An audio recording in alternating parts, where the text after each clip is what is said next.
Hi അസ്സലാമു അലൈക്കും. Welcome back to your channel. നമ്മുടെ പുതിയൊരു വീഡിയോയിലേക്ക് എല്ലാ കൂട്ടുകാർക്കും സ്വാഗതം. അപ്പോൾ ഇന്നത്തെ നമ്മളെ വീഡിയോ നമുക്ക് ഒരു ചട്ടിപ്പത്തിരിക്കുള്ള ഓർഡർ കിട്ടിയിട്ടുണ്ടായിരുന്നു കേട്ടോ. അപ്പോൾ പെട്ടെന്ന് കിട്ടിയ ഓർഡറാണ്. അപ്പോൾ ഞാൻ പെട്ടെന്നൊരു ചട്ടിപ്പത്തിരി ഉണ്ടാക്കുകയാണ്. അപ്പോൾ അതിൻ്റെ വീഡിയോ ആയിട്ടാണ് കേട്ടോ ഇന്ന് വന്നിട്ടുള്ളത്. അപ്പോൾ നമുക്ക് എങ്ങനെ ചട്ടിപ്പത്തിരി ഉണ്ടാക്കാൻ നോക്കാം. ചട്ടിപ്പത്തിരിയൊക്കെ ഒരുവിധ ആൾക്കാർക്ക് ഉണ്ടാക്കാൻ അറിയണത് തന്നെയാണ്. എന്നാലും ചിലപ്പോൾ എല്ലാവരും ഒന്നും ഉണ്ടാക്കലുണ്ടാവില്ല. ആർക്കെങ്കിലുമൊക്കെ ഉപകാരപ്പെടുകയാണെങ്കിൽ പെട്ടോട്ടെ എന്ന് വിചാരിച്ചിട്ട് ഞാൻ ഉണ്ടാക്കുന്ന ഒരു രീതി വീഡിയോ നിങ്ങളായിട്ട് ഷെയർ ചെയ്യുകയാണ് കേട്ടോ. അപ്പോൾ ചട്ടിപ്പത്തിരിക്ക് അത്യാവശ്യം ഫില്ലിംഗ് ഒക്കെ വേണം. അപ്പോൾ ഞാനൊരു 5 സവാള എടുത്തിട്ടുണ്ട് കേട്ടോ. 5 സവാള എടുത്തിട്ട് തൊലിയൊക്കെ കളഞ്ഞെടുക്കുന്നുണ്ട്. നല്ല വലിപ്പമുള്ള സവാളയാണെങ്കിൽ 4 മതിയാവും. ഇത് ഒരു മീഡിയം സൈസിലുള്ള സവാളയാണ് കേട്ടോ. അപ്പോൾ ഞാൻ 5 എടുത്തിട്ടുണ്ട്. അങ്ങനെ അത് 5 സവാളയും തൊലിയൊക്കെ കളഞ്ഞ് കഴുകി വെച്ചിട്ടുണ്ട്. പിന്നെ ഇതിലേക്ക് നമ്മൾ കുറച്ച് വെളുത്തുള്ളി എടുത്തിട്ടുണ്ട്. ഇതൊരു 8 അല്ലി വെളുത്തുള്ളി ഉണ്ടാവും കേട്ടോ. അത് കുറേ ആയി തോന്നുന്നത് ഞാനിങ്ങനെ പൊളിച്ചെടുത്തേക്കാണ്. തൊലി കളയുമ്പോൾ തന്നെ നമ്മളിങ്ങനെ പൊളിച്ചിട്ട് തൊലി കളയല്ലോ, അങ്ങനെ ആയിട്ടാണ് കേട്ടോ അധികമായിട്ട് തോന്നുന്നത്. പിന്നെ അതേപോലെ കുറച്ചൊക്കെ ഒരു വലിയ കഷ്ണം ഇഞ്ചി എടുത്തിട്ടുണ്ട്. അങ്ങനെ സവാളയൊക്കെ ഇതാ ഞാൻ അരിഞ്ഞെടുത്തിട്ടുണ്ട് കേട്ടോ. ഇനി നമുക്ക് ഇഞ്ചി വെളുത്തുള്ളിയും അതേപോലെ തന്നെ പച്ചമുളകും വേണം. ഒരു 3 പച്ചമുളകും കൂടെ വേണം. അപ്പോൾ അതൊക്കെ എടുത്തിട്ട് കഴുകിയിട്ട് ഞാൻ അരിഞ്ഞെടുക്കുന്നുണ്ട്. പിന്നെ ചട്ടിപ്പത്തിരിക്ക് നമുക്ക് അങ്ങനെ എപ്പോഴൊന്നും ഓർഡർ കിട്ടലില്ല. ഇടയ്ക്കൊക്കെ എപ്പോഴേലൊക്കെ ഓർഡർ കിട്ടലുള്ളൂ. നമുക്കധികം ബിരിയാണി, നെയ്ച്ചോറ് അതിനൊക്കെയാണ് കേട്ടോ ഓർഡർ കിട്ടൽ. അപ്പോൾ എന്തായാലും ഞാൻ സവാളയൊക്കെ അരിഞ്ഞെടുത്തിട്ടുണ്ട്. അതേപോലെ ഇഞ്ചി വെളുത്തുള്ളി പച്ചമുളകും ഒക്കെ അരിഞ്ഞെടുത്തിട്ടുണ്ട്. എന്നിട്ട് ഇത് അവിടെ അടുപ്പത്തൊരു കടായി അടുപ്പത്ത് വെച്ചിട്ടുണ്ട്. അതിലേക്ക് വെളിച്ചെണ്ണ ഒഴിച്ചു കൊടുത്തു.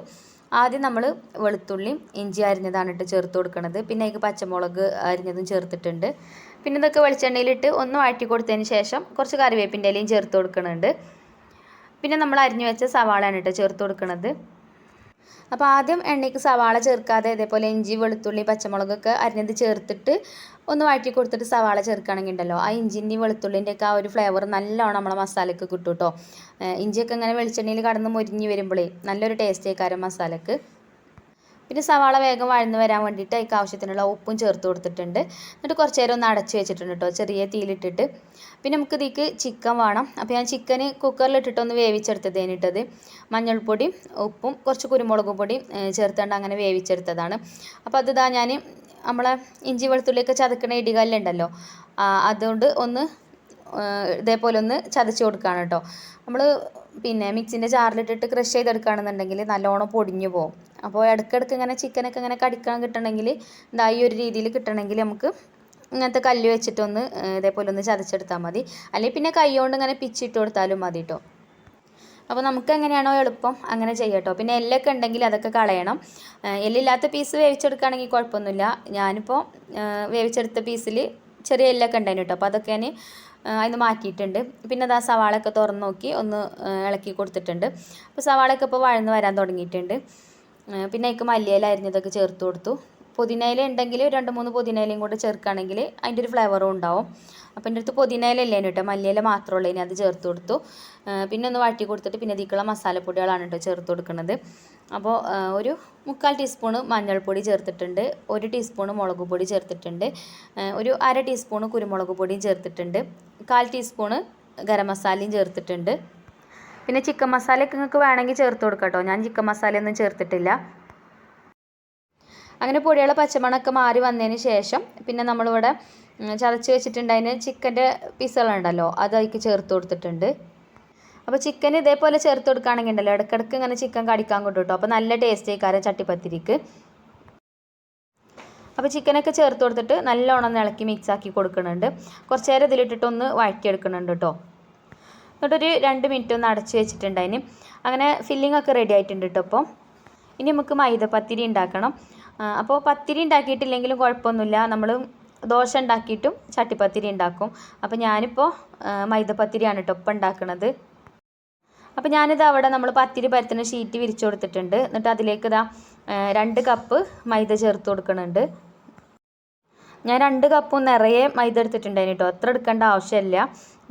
കുറച്ച് വടിച്ചിട്ടൊക്കെ എടുക്കുകയാണെങ്കിൽ അത് പാകേക്കാരം. ഞാൻ നിറയെ എടുത്തതുകൊണ്ട് കുറച്ച് മാവ് എയറായിട്ട് വന്നിട്ടുണ്ടായിരുന്നു കേട്ടോ. പിന്നെ അതിലേക്ക് ആവശ്യത്തിനുള്ള ഉപ്പും ചേർത്ത് കൊടുത്തു. പിന്നെ കുറേശ്ശെ വെള്ളം ഒഴിച്ചാണ്ട് മാവ് കുഴച്ചെടുത്തിട്ടുണ്ടേന്. ഇനി ഇതാ ഞാൻ ബോൾസ് ആക്കി എടുക്കുകയാണ് കേട്ടോ. അപ്പോൾ കുറച്ച് അത്യാവശ്യം നല്ല വലിപ്പത്തിലുള്ള ബോൾസാണ് കേട്ടോ ഞാൻ ഉണ്ടാക്കുന്നത്. കാരണം ഞാൻ ചട്ടിപ്പത്തിരി ഉണ്ടാക്കുന്ന പാത്രം കുറച്ച് വലിയ പാത്രമാണ്. അപ്പോൾ അതിക്ക് കുറച്ച് വലിയ പത്തിരി വേണം. അപ്പോൾ അതിനനുസരിച്ചിട്ടാണ് കേട്ടോ ഞാൻ ബോൾസ് എടുത്തിട്ടുള്ളത്. അപ്പോൾ അതൊരു 6 ബോൾസിനുള്ളത് ഞാനിവിടെ വെച്ചിട്ടുണ്ട്. ഒരു ബോൾസും കൂടെ ഉണ്ടായിന് കേട്ടോ, അത് ഞാനതിൽ മാറ്റി വെച്ചതാണ്. എന്നിട്ട് ഇതേപോലെ കൈകൊണ്ട് ഇങ്ങനെ ആക്കി കൊടുത്തതാണ് കേട്ടോ, കൈകൊണ്ട് ഇങ്ങനെ ഒന്ന് പരത്തി കൊടുത്തതിന്. എന്നിട്ട് ഒന്ന് വെച്ചിട്ട് അതിൻ്റെ മേലേക്ക് കുറച്ച് ഓയിലാക്കി കൊടുത്തു, ഓയിലൊന്ന് തടവി കൊടുത്തു. എന്നിട്ട് പിന്നെ വേറൊരു പത്തിരി എടുത്തിട്ട് അതിൻ്റെ മേലെ കൂടെ കുറച്ച് മൈദ തേച്ച് കൊടുത്തിട്ട് അത് അതിൻ്റെ മേലേക്ക് വെച്ച് കൊടുത്തു. പിന്നെ അതിൻ്റെ മേലെ കുറച്ച് ഓയിലാക്കി കൊടുത്തിട്ടുണ്ട്. പിന്നെ വേറൊരു പത്തിരി എടുത്തിട്ട് അതിൻ്റെ മേലെ കുറച്ച് മൈദയും കൂടെ ആക്കി കൊടുത്തിട്ടുണ്ട്. എന്നിട്ട് മൂന്നും ഒരുമിച്ച് വെച്ചിട്ട് ഇങ്ങനെ പരത്തിയെടുക്കാനായിട്ട് ചെയ്യുന്നത്. ഇങ്ങനെ ആകുമ്പോൾ എളുപ്പം പണി കഴിയും, ഓരോന്നോരോന്ന് അങ്ങനെ പരത്തിയെടുക്കേണ്ട ആവശ്യമില്ല. ചുടാനും അതേപോലെ തന്നെയാണ്, എളുപ്പം ചുട്ട് കഴിയും ചെയ്യും. പിന്നെ എനിക്ക് 4 പത്തിരിൻ്റെ ആവശ്യമുള്ളൂ കേട്ടോ, 4 പത്തിരിയാണ് വേണ്ടത്. അപ്പം ഞാൻ ഇപ്പം 6 എടുത്തിക്കണ എന്താ വെച്ചാൽ ചിലപ്പോൾ ഒന്നൊക്കെ കൊളാവും കേട്ടോ, 1-2 ഒക്കെ കൊളാവും. അപ്പോൾ പിന്നെ വേറെ ഉണ്ടാക്കേണ്ടി വരും. അപ്പോൾ 2 അധികം ഉണ്ടാക്കിയാൽ പിന്നെ അപ്പം ഉണ്ടാക്കേണ്ട ആവശ്യമില്ലല്ലോ. അപ്പോൾ അത് വിചാരിച്ചിട്ട് മാവ് കുറച്ച് അധികം ഉണ്ടാക്കിയതാണ് കേട്ടോ. പിന്നെ ഇത് നമുക്ക് പെട്ടെന്ന് കിട്ടിയൊരു ഓർഡറുമാണ്. 2 മണിക്കാണ് അവർ വിളിച്ച് പറയുന്നത്, 6 മണിക്ക് അവർക്ക് സാധനം വേണേനും. അപ്പോൾ ഞാൻ വേഗം ഉണ്ടാക്കാൻ നിന്നതാണ് കേട്ടോ. അപ്പോൾ പത്തിരിയൊക്കെ ഞാൻ പരത്തിയെടുത്തിട്ടുണ്ട്. ഇനി ഇതൊന്ന് ചുട്ടെടുക്കുന്നുണ്ട്. നല്ലോണം വേവിച്ചെടുക്കണ്ട, ഒന്ന് തിരിച്ചു മറിച്ചു വിട്ടുകൊണ്ട് ഒന്ന് വേവിച്ചെടുത്താൽ മതി. അപ്പോൾ ഇതിങ്ങനെ ഇതുമൊന്നിങ്ങനെ വിട്ട് വരും. നമ്മളിപ്പോൾ 3 പത്തിരി ലെയറായിട്ടാണല്ലോ പരത്തിയത്, അപ്പോൾ അത് ഇങ്ങനെ ഓരോന്നോരോന്നായിട്ട് അതുമൊന്ന് ഇങ്ങനെ വിട്ട് വരും. അപ്പോൾ നമ്മൾ ഫസ്റ്റിൽ പരത്തിയെടുത്തത് ഞാൻ ചുട്ടെടുത്തിട്ടുണ്ട്. ഇനി മറ്റേതും അതേപോലെ വേവിക്കാൻ വെച്ചിട്ടുണ്ട്. ഇതുപോലെ വേറിട്ട് കിട്ടും കേട്ടോ, ആ ഒരു ചൂടോട് കൂടിയിട്ട് തന്നെ നമ്മളിതിങ്ങനെ എടുക്കുകയാണെന്നുണ്ടെങ്കിൽ. അപ്പോൾ ഞാൻ പറഞ്ഞില്ലേ ഒന്നൊക്കെ ചിലപ്പോൾ കൊളാവും എന്നുള്ളത്. അപ്പോൾ ഫസ്റ്റ് എടുത്തത് തന്നെ ചെറിയൊരു പൊട്ടൽ വന്നിക്കണം കേട്ടോ. ഇത് കുഴപ്പമൊന്നുമില്ല, പക്ഷേ ഇതിൻ്റെ അടിയിലുള്ള പത്തിരി ചെറുതായിട്ട് അവിടെ ഇവിടെയൊക്കെ ആയിട്ട് സ്ക്രാച്ചൊക്കെ വന്നേനി കേട്ടോ. അപ്പോൾ നമ്മൾ 2 അധികം ഉണ്ടാക്കിക്കണമല്ലോ, അപ്പോൾ കുഴപ്പമൊന്നുമില്ല കേട്ടോ. അങ്ങനെ പത്തിരിയൊക്കെ ഞാൻ വേറെടുത്തിട്ടുണ്ട്. അപ്പോൾ ഞാൻ പറഞ്ഞല്ലോ ഞാൻ ഉണ്ടാക്കുന്ന ചട്ടിപ്പത്തിരി കുറച്ച് വലിപ്പമുള്ളതാണെന്നുള്ളത്, വലിയ പാത്രത്തിലാണ് കേട്ടോ ഞാൻ ഉണ്ടാക്കുന്നത്. ഇത് പിന്നെ പെട്ടെന്ന് വിളിച്ച് പറഞ്ഞുകൊണ്ട് എനിക്ക് പാത്രമൊന്നും സെറ്റാക്കാനൊന്നും പറ്റിയില്ല. എൻ്റെ കയ്യിലുള്ള പാത്രം കുറച്ച് വലിപ്പമുള്ളതാണ്, അപ്പോൾ അതിൽ തന്നെ ഉണ്ടാക്കാമെന്ന് വിചാരിച്ചു ഞാൻ. അപ്പോൾ നിങ്ങൾ ഉണ്ടാക്കുമ്പോൾ ഞാൻ ഉണ്ടാക്കണ അത്ര പോകുന്ന പാത്രം എടുക്കണ്ട കേട്ടോ, അതിലേറെ കുറച്ച് ചെറിയ പാത്രം ഉണ്ടെങ്കിൽ അതാണ് ഏറ്റവും നല്ലത്. ഇല്ലെങ്കിൽ കുക്കറിലും ഉണ്ടാക്കാം. അപ്പോൾ ഇതൊക്കെ ഇങ്ങനെ പത്തിരിയൊക്കെ ഇങ്ങനെ വേറെടുത്തൊക്കെ വെച്ചിട്ടുണ്ട്. ഇനി നമുക്ക് ഇതിക്ക് മുട്ട വേണം. മുട്ട എന്തായാലും ഒരു 8 എന്തായാലും വേണ്ടി വരും കേട്ടോ. അപ്പോൾ ഞാനിവിടെ 8 മുട്ടയാണ് ഞാൻ എടുത്തിട്ടുണ്ടായിരുന്നത്. ഇത് നല്ല വലിയ മുട്ടയൊക്കെ ആണെന്നുണ്ടെങ്കിൽ ഒരു 6 മുട്ടയൊക്കെ മതിയാവും. അപ്പോൾ എൻ്റെ കയ്യിലുള്ള മുട്ട കുറച്ച് ചെറിയ ചെറിയ മുട്ടകളാണ്, അപ്പോൾ ഞാനൊരു 8 എടുക്കുന്നുണ്ട്. അപ്പോൾ ഞാനൊരു ബൗളിക്ക് മുട്ടയൊക്കെ പൊട്ടിച്ചൊഴിച്ച് കൊടുക്കുന്നുണ്ട്. മുട്ടയൊക്കെ നമ്മൾ കഴുകി തുടച്ച് എഗ്ഗ് ബോക്സിലാക്കിയിട്ട് ഫ്രിഡ്ജിൽ വെക്കുന്നതാണ് കേട്ടോ. അപ്പോൾ കുറച്ച് നേരമൊക്കെയാണ് ഞാൻ ഫ്രിഡ്ജിൽ നിന്ന് പുറത്തേക്ക് എടുത്ത് വെച്ചിട്ട്. അപ്പോൾ മുട്ടയൊക്കെ പൊട്ടിച്ച് ഇതിക്ക് ഒഴിച്ചു കൊടുത്തതിന് ശേഷം ഇതിക്കൊരു നുള്ളു ഉപ്പും ചേർത്ത് കൊടുക്കണം. അതേപോലെ തന്നെ കുറച്ച് കുരുമുളക് പൊടിയും ചേർത്ത് കൊടുക്കാം കേട്ടോ നമുക്ക്. പിന്നെ ചട്ടിപ്പത്തിരിക്ക് 400-ഉം 500-ഉം ഒക്കെ ഉണ്ട് കേട്ടോ റേറ്റ്. ചില ആൾക്കാർ 400 വാങ്ങും, ചില ആൾക്കാർ 500 വാങ്ങും, ചിലർ 350 വാങ്ങും. അപ്പോൾ നിങ്ങൾ എത്രയാണ് വാങ്ങിക്കാന്ന് ഇനിയിപ്പോൾ കമൻറ്റിലുണ്ടാവും, നിങ്ങൾ എത്രയാണ് ഈ ചട്ടിപ്പത്തിരിക്ക് വാങ്ങിച്ചതെന്ന്. ഞാൻ 300 രൂപയാണ് കേട്ടോ അതിന് വാങ്ങിച്ചിട്ടുണ്ടായിരുന്നത്. അപ്പോൾ 8 മുട്ട ഞാൻ ബൗൾക്ക് പൊട്ടിച്ചൊഴിച്ച് കൊടുത്തിട്ടുണ്ട്. പിന്നെ അതിക്ക് കുരുമുളക് പൊടിയും ഉപ്പും ഇട്ടിട്ട് നല്ലോണം ഒന്ന് ഇളക്കി മിക്സാക്കി കൊടുക്കുന്നുണ്ട്. അപ്പോൾ മുട്ടയൊക്കെ അടിച്ചെടുത്തിട്ടുണ്ട്. ഇനി നമുക്ക് ചട്ടിപ്പത്തിരി ഉണ്ടാക്കാം. അപ്പോൾ ഞാനിത് ഈ ഒരു പാത്രത്തിലാണ് കേട്ടോ ഇത് ഉണ്ടാക്കുന്നത്. ഇത് അത്യാവശ്യം നല്ല വലുപ്പമുള്ള പാത്രമാണ്. ഇത് നമ്മൾ 1 കിലോ നെയ്ച്ചോറും ബിരിയാണിയൊക്കെ ഉണ്ടാക്കുന്ന കടായാണ് കേട്ടോ. അപ്പോൾ എനിക്കിപ്പോൾ ചട്ടിപ്പത്തിരിക്ക് പെട്ടെന്ന് ഓർഡർ കിട്ടുന്നൊന്നും ഞാൻ വിചാരിച്ചിട്ടില്ല. ഇനി അപ്പോൾ ഞാൻ സാധാ ചട്ടിപ്പത്തിരി ഉണ്ടാക്കുന്നത് വേറെ നോൺ സ്റ്റിക്കിൻ്റെ പാത്രമുണ്ട്, അതിലാണ് കേട്ടോ. അപ്പോൾ അതിൻ്റെ ഒരു തേപ്പൊക്കെ പോയിട്ടുണ്ട് കുറച്ച്. അപ്പോൾ ഇനി അത് എടുക്കണ്ടെന്ന് വിചാരിച്ചിട്ടാണ്. അപ്പോൾ ഞാൻ അവരോട് പറഞ്ഞു കേട്ടോ കുറച്ച് വലിയ പത്തിരിക്കാരം എന്നൊക്കെ പറഞ്ഞപ്പോൾ ഒരു പറഞ്ഞു കുഴപ്പമൊന്നുമില്ല, ഞങ്ങൾ എങ്ങനെ വെച്ചാൽ ഞങ്ങൾ ഉണ്ടാക്കിയാൽ മതി എന്നാണ് പറഞ്ഞത്. അപ്പോൾ ഞാൻ ഈ ഒരു പാത്രത്തിൽ തന്നെയാണ് കേട്ടോ ഇത് ഉണ്ടാക്കുന്നത്.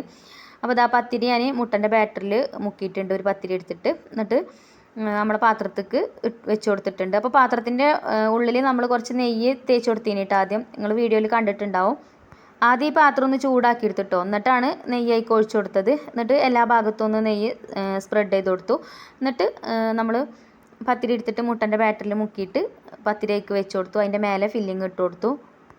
ഫില്ലിങ് ഇങ്ങനെ നിരത്തി വെച്ച് കൊടുത്തിട്ടുണ്ട്. പിന്നെ വീണ്ടും അതിൻ്റെ മേലേക്ക് ഒരു പത്തിരി എടുത്തിട്ട് മുട്ടൻ്റെ ബാറ്ററിൽ മുക്കിയിട്ട് അത് അതിക്ക് വെച്ച് കൊടുത്തു. പിന്നെ അതിക്കും അതേപോലെ ഫില്ലിംഗ് ഒക്കെ നിരത്തി വെച്ച് കൊടുത്തു. പിന്നെ വീണ്ടും ഒരു പത്തിരിയും കൂടെ വെച്ച് കൊടുത്തിട്ടുണ്ട്. ഇതൊക്കെ എല്ലാവർക്കും അറിയാലോ. അപ്പോൾ ഞാൻ പറഞ്ഞ പോലെ എൻ്റെ പാത്രം വലുതായതുകൊണ്ടാണ് കേട്ടോ. ചെറിയതാണെന്നുണ്ടെങ്കിൽ കുറച്ചും കൂടെയൊക്കെ ഒരു 4-5 ലെയറൊക്കെ ആയിട്ടുണ്ടാവും. അപ്പോൾ അതിൻ്റെ മേലെയും ഫില്ലിംഗ് ഒക്കെ വെച്ച് കൊടുത്തിട്ടുണ്ട്. ഇനി ഇതാ ലാസ്റ്റ് ഒരു പത്തിരി ഞാൻ മുട്ടൻ്റെ ബാറ്ററിൽ മുക്കിയിട്ട് ഇതാ അതിൻ്റെ മേലേക്ക് വെച്ച് കൊടുത്തിട്ടുണ്ട്. അപ്പോൾ മേലെ പത്തിരി വരണം കേട്ടോ, ഫില്ലിങ് മേലെ വരരുത്, ഒരു പത്തിരി മേലെ ഇതേപോലെ വരണം. അപ്പോൾ നമ്മൾ 4 പത്തിരിയാണ് കേട്ടോ ഇപ്പോൾ എടുത്തത്, 2 പത്തിരി ബാക്കിയായി. ഇനി ബാക്കിയുള്ള ഈ മുട്ടൻ്റെ ബാറ്റർ ഉണ്ടല്ലോ, അത് ഇതിൻ്റെ മേലേക്ക് ഇതേപോലെ ഒന്ന് ഒഴിച്ചു കൊടുക്കുക. പിന്നെ ചില സമയത്ത് നമ്മൾ പത്തിരിയൊക്കെ ഉണ്ടാക്കുമ്പം ആ ഒരു പാത്രത്തിൻ്റെ അതേ വലിപ്പത്തിലൊന്നും ചിലപ്പം പരത്തി കിട്ടിക്കൊള്ളണമെന്നില്ല. അപ്പോൾ അങ്ങനെയൊക്കെ ആണെന്നുണ്ടെങ്കിൽ ഇതേപോലെ ബാക്കി ഒരു പത്തിരിയൊക്കെ വരികയാണെന്നുണ്ടെങ്കിൽ അതിങ്ങനെ കത്രിക കൊണ്ട് മുറിച്ചിട്ട് പിന്നെ മുട്ടൻ്റെ ആ ഒരു ബാറ്ററിൽ മുക്കിയിട്ട് ഇങ്ങനെ വെച്ച് കൊടുത്താൽ മതി കേട്ടോ. അതിൻ്റെ സൈഡിലൊക്കെ എവിടെയെങ്കിലുമൊക്കെ അങ്ങനെ ഫില്ലിങ് പുറത്തേക്ക് കാണുന്നുണ്ടെങ്കിൽ അങ്ങനെ ചെയ്താൽ മതി. അപ്പോൾ ഞാൻ അങ്ങനെ അഡ്ജസ്റ്റ് ചെയ്തൊക്കെ കേട്ടോ ചെയ്യൽ. എപ്പോഴും ഒക്കെ നമ്മൾ വിചാരിച്ച പോലെ തന്നെ വന്നോളണമെന്നില്ലല്ലോ. അപ്പോൾ ചിലപ്പോൾ അങ്ങോട്ടും ഇങ്ങോട്ടൊക്കെ മിസ്റ്റേക്ക് എല്ലാവർക്കും വരും. അപ്പോൾ ഞാൻ അവിടെ ഇങ്ങനെ മേലെ ഇങ്ങനെ ഫില്ലിങ് പുറത്ത് വന്ന് കണ്ടീനി. അപ്പോൾ ഞാൻ നമുക്ക് ഏതായാലും പത്തിരി ബാക്കി ഉണ്ടേനല്ലോ, അത് കത്രിക കൊണ്ട് മുറിച്ചിട്ട് അതിൻ്റെ മേലെ വെച്ച് കൊടുത്തിട്ടുണ്ടായിന് കേട്ടോ. പിന്നെ ആദ്യം അത് ഇങ്ങനെ തന്നെ അടുപ്പത്ത് വെച്ച് കൊടുത്തു, എന്നിട്ട് തീയൊക്കെ കത്തിച്ച് കൊടുത്ത് ആ ഒരു കടായി ഒന്നും ചൂടായി വന്നിട്ട് പിന്നെ ഞാനത് അടുപ്പത്തുനിന്ന് വാങ്ങിയിട്ട് ഇതാ ഒരു തട്ട് അടുപ്പത്ത് വെച്ച് കൊടുത്തിട്ടുണ്ട് കേട്ടോ. ആ തട്ട് ചൂടായിട്ട് അതിൻ്റെ മേലേക്കാണ് പിന്നെ ഈ പാത്രം വെച്ച് കൊടുത്തത്, ഇല്ലെങ്കിൽ ചിലപ്പോൾ അടി പിടിക്കും. പിന്നെ അടപ്പിൻ്റെ ഹോളും അടച്ചു കൊടുത്തിട്ടുണ്ടേനി, അല്ലെങ്കിൽ അതിൻ്റെ ഉള്ളിൽ കൂടെ ആവി കയറിയിട്ട് ആവി പുറത്ത് പോകും, അപ്പോൾ പെട്ടെന്ന് വെന്ത് കിട്ടില്ല. പിന്നെ ഒരു വെയിറ്റും വെച്ച് കൊടുത്തു. അങ്ങനെ ഒരു അരമണിക്കൂർ കഴിഞ്ഞതിന് ശേഷം നല്ല സ്മെല്ല് വരുന്നുണ്ടായിരുന്നു. അപ്പോൾ ഞാനൊന്ന് തുറന്ന് നോക്കിട്ടോ, എന്നിട്ടൊരു കമ്പ് വെച്ചിട്ട് ചെറിയൊരു ഇറുക്കിൽ കമ്പ് വെച്ചിട്ട് ഒന്ന് കുത്തി നോക്കി. അപ്പോൾ ടൂത്ത് പീക്കോ എന്തെങ്കിലുമൊക്കെ ഉണ്ടെങ്കിൽ അതുകൊണ്ട് കുത്തി നോക്കിയാൽ മതി. അപ്പോൾ നമുക്കറിയാലോ വെന്തിക്കണോ അല്ലേ എന്നുള്ളത്, കേക്കൊക്കെ വെന്തിക്കണോ നോക്കണ പോലെ. അപ്പോൾ നമ്മൾ പത്തിരി വെന്തിട്ടുണ്ടായിരുന്നു കേട്ടോ. അപ്പോൾ അത് ഞാനിതാ പുറത്തേക്ക് എടുത്ത് വെച്ചിട്ടുണ്ട്. അപ്പോൾ നല്ല ചൂടാണ്. പിന്നെ ഇതിൻ്റെ മേലെ ഒന്ന് വേവിച്ചെടുക്കണം നമുക്ക്. അപ്പോൾ ഞാനിതാ ഒരു പാനിക്ക് ഇതേപോലെ ഒന്ന് തട്ടി കൊടുത്തിട്ടുണ്ട്. ആ പാനിൻ്റെ ഉള്ളിൽ കുറച്ച് ഓയിലാക്കി കൊടുത്തിട്ടുണ്ടായിന് കേട്ടോ. ഇനി ഒന്ന് അടുപ്പത്ത് വെച്ച് കൊടുക്കാം. അപ്പോൾ ഇത്രയേ ഉള്ളൂ കേട്ടോ, നമ്മളെ ചട്ടിപ്പത്തിരി റെഡി ആയിട്ടുണ്ട്. അപ്പോൾ ഇതിപ്പോൾ നല്ല ചൂടാണ് കേട്ടോ. ഇനി ഇതൊന്ന് ചൂടാറിയിട്ട് വേണം നമുക്ക് പാക്ക് ചെയ്യണമെങ്കിലൊക്കെ. അപ്പോൾ പാക്ക് ചെയ്യേണ്ടതൊന്നും പിന്നെ വീഡിയോയിൽ കാണിച്ചിട്ടില്ല കേട്ടോ. അപ്പോൾ ഇനി ഇൻഷാ അല്ലാഹ് അടുത്ത വീഡിയോയിൽ കാണാം. താങ്ക്